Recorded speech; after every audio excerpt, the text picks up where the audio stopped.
दुर्भाग्य से कुछ लोगों ने अपने राजनीतिक स्वार्थ के लिए जिनको जनता ने अस्वीकार किया है, मुट्ठी भर लोगों के हुड़दंगबाजी से कंट्रोल करने का लगातार प्रयास कर रहे हैं।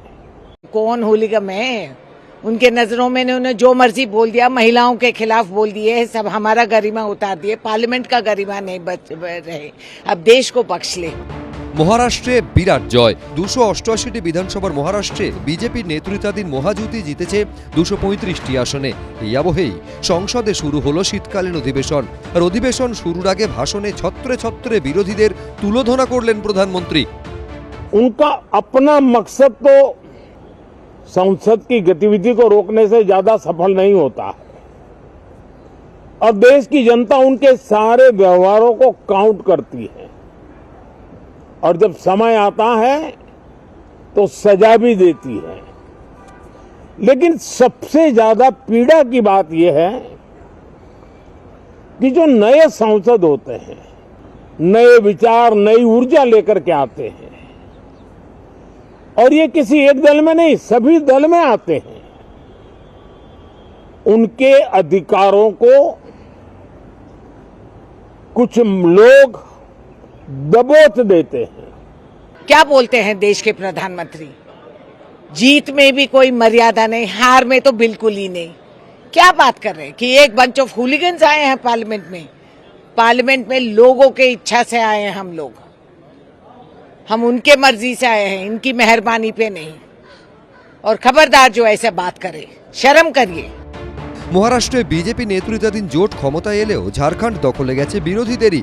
সেখানে ক্ষমতা দখল করেছে জেএমএম কংগ্রেসের নেতৃত্বাধীন মহাজোট। তবে শীতকালীন অধিবেশনের আগে বিরোধীদের নিশানা করে প্রধানমন্ত্রীর ভাষণে উঠে এলো প্রত্যাখ্যান প্রসঙ্গ। 80, 90 बार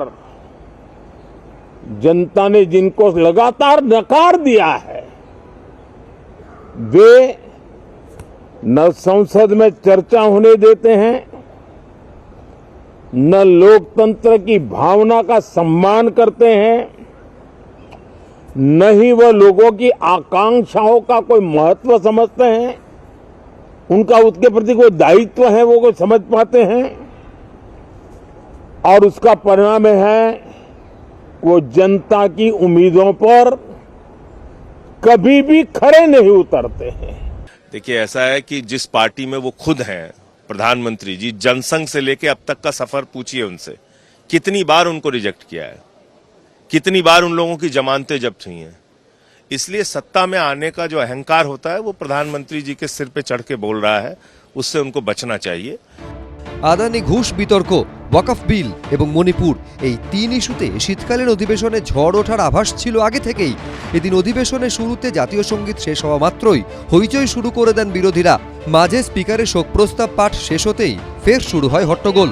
বেলা 12টা পর্যন্ত অধিবেশন স্থগিত করে দেন স্পিকার। 12টার সময় অধিবেশন ফের চালু হলেও 1 মিনিটের মধ্যে তাও মুলতবি হয়ে যায়। सभा की कार्रवाई बुधवार दिनांक 27 नवंबर 2024 को प्रातः 11 बजे तक के लिए स्थगित की जाती है। বিজেন্দ্র সিংহ, এবিপি আনন্দ।